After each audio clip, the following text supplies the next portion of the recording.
40 years ago, an underground urban movement known as hip-hop began to develop in the Bronx in New York City. Now it seems to me we just can't sit back, 'cause this supposed to be the land of the free. It focused on emceeing over break beats, house parties, and neighborhood block party events held outdoors.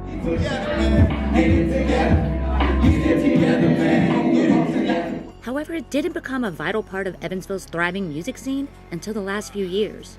There were years that went by where I thought there would be nothing because venues wouldn't book it. When trying to book hip hop in Evansville back then, there was no way. There were certain places that did it. Like where I really got involved was when Funny Bone was here. So I was like a 18, 19-year-old kid where they would sneak me into Funny Bone so that I could do rap battles.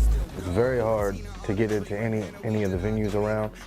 Most of them didn't really deal with hip-hop artists or groups.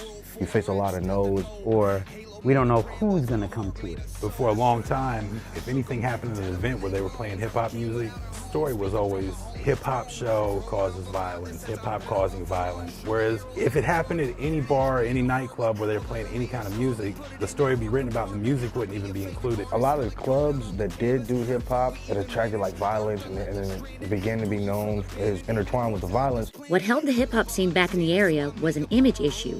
Rap was getting a bad rap.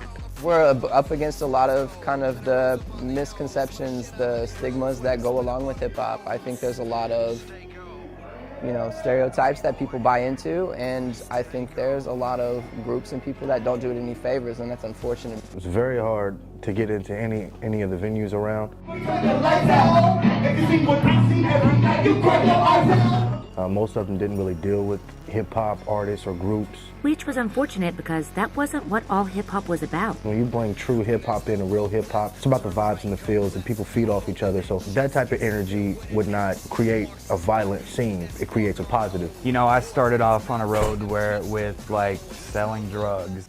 Devils and demons and Jacob, say it loud. Devils and demons and Jacob. And then I got into a world of hip-hop where a lot of people would figure that's where that flourishes. It got me completely out of that world. When I found hip-hop, I didn't do drugs. I didn't have time for it. You can't rhyme the way you rhyme and be high.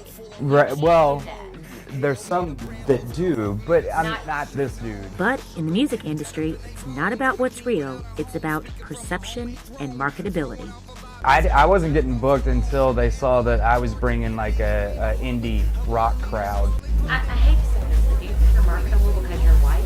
I agree that you're talented, and I hate that. No, but I think the race definitely has a lot to do with why you get booked. So after watching the hip-hop scene evolve and begin to blossom, what is this community hoping to achieve here? I want to see kids have a place to go for hip-hop and to invest all of their time in it like I did.